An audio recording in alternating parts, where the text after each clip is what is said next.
Hello everybody and welcome back to the farm. I hate the way a garage gets over winter. This is all stuff that has to go to the farm. It's mid-March and it's about 60 degrees outside, so I figured today is a great day to do some work outside. I got a couple packages from Amazon that I'm going to use to transform the rear of my yard at my house. What are they? They are raised bed gardens. If you recall in a previous video, I completely cleared out my garden in the back of my house here, and I rolled it with my new 2-ton roller, and I planted grass, and the grass is growing, but I want to do raised bed gardens. So I found these on Amazon. They were very highly rated. They're 4x8, and we're going to set 2 of them up today, and 2 of them another day later in the spring. I have never constructed a metal raised bed garden. Now, I've created some raised beds before using pressure treated wood, and I know there's some contention about whether or not you should use pressure treated wood in a raised bed garden, so I decided to go the metal route. Now, like I said, this is 4x8, but they come in a very small package, and of course there's a whole lot of assembly, which you're going to see. So these kits come with 4 corner pieces, they come with 2 end pieces, and then they come with 4 side panels that you join together with a diabolical amount of very small bolts and nuts to form 2 8-foot sections. This kit also comes with 4 cross ties that you put in the very middle of the span of those 8-foot sections, and it ties the entire bed together. So step 1 is remove everything from the box, get it all laid out roughly where it should, and then the assembly is actually fairly straightforward. Now, today was a very windy day, so it made it difficult to stand these panels up and expect them to stay put. The other annoying part of this is that the bolts and nuts are very small, and there's a lot of them. So on these 8-foot spans, you have 2 4-foot sections, and each section is joined by 8 bolts and nuts. Each corner has 8 bolts and nuts. So yeah, be prepared. That's 48 of these small nuts and bolts that have to be assembled per bed. It takes some time. So the process wasn't difficult, it was time consuming. All in all, each of these beds took me about 45 minutes to complete. Now, I was distracted a bit. I had people stop over. I was on the phone. If I just devoted maybe about 20 to 30 minutes to creating these, I probably could have had it done in half the time.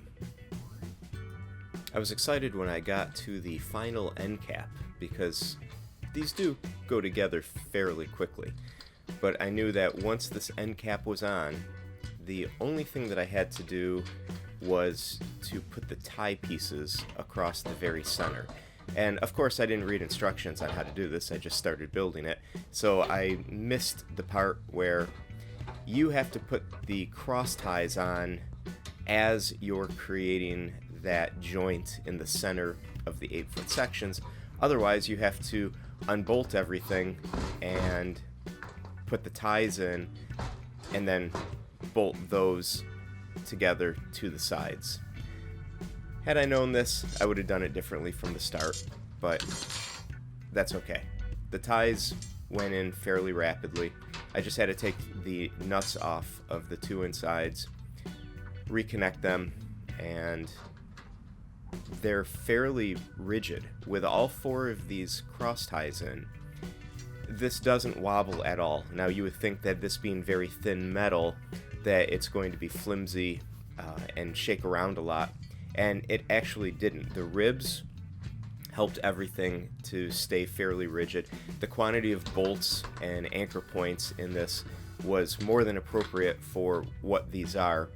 And once the wind stopped blowing and I was able to get this nice and square and put together, there was really no motion. especially, like I said, once these cross ties are put in. Now, once this thing is filled with dirt, this is going to be rock solid. I'm not in any way concerned about the stability of this at all. Now, the last step that I did was I went around with my drill and I tightened down all of the screws and bolts that held this together. Now, like I said earlier, there's about 48 of these little tiny nuts and bolts, so it took a while to go around the perimeter, but this was the very last step in the process. Once all of those were tightened down, I could just simply pick this up, it's very light, and move it to where I want this one to be.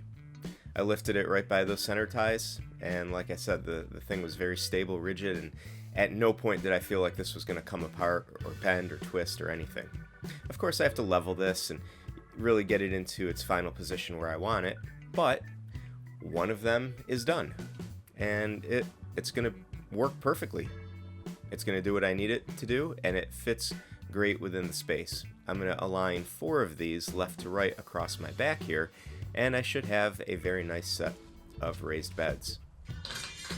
Now, the construction of the second raised bed was exactly like the first one. I laid everything out, and this one I built sort of in place where I want it to end up. I'm going to have to align all of these, the 4 of them that I create across this back area, which used to be one gigantic garden, but 4 of them will fit nicely, and it will give me enough planting for what I need, in addition to all of the planting that's going to take place at the farm, fingers crossed, this spring. Now, I also purchased some geotextile material that I'm going to place underneath these beds. That way it will still allow water drainage, but it'll keep all of the weeds and vines and all of the garbage that comes up through the ground out of the raised beds. I may glue the geotextile to the base of this so that it creates a nice solid boundary. But look at this. It's done. These 2 are complete. Overall, this was an easy project. It took about an hour and a half to do both of these, and there's more to come. Now stay tuned. Although it's the end of this video, there's a lot of spring stuff happening, including building more beehives, getting equipment situated at the farm, planting the seedlings, creating a new grow rack, and all sorts of stuff before the chaos hits in May at the farm, where we have to start tilling and planting and all sorts of stuff. So like I said, lots more to come. Stay tuned. Thanks for watching. We'll see you on the next video.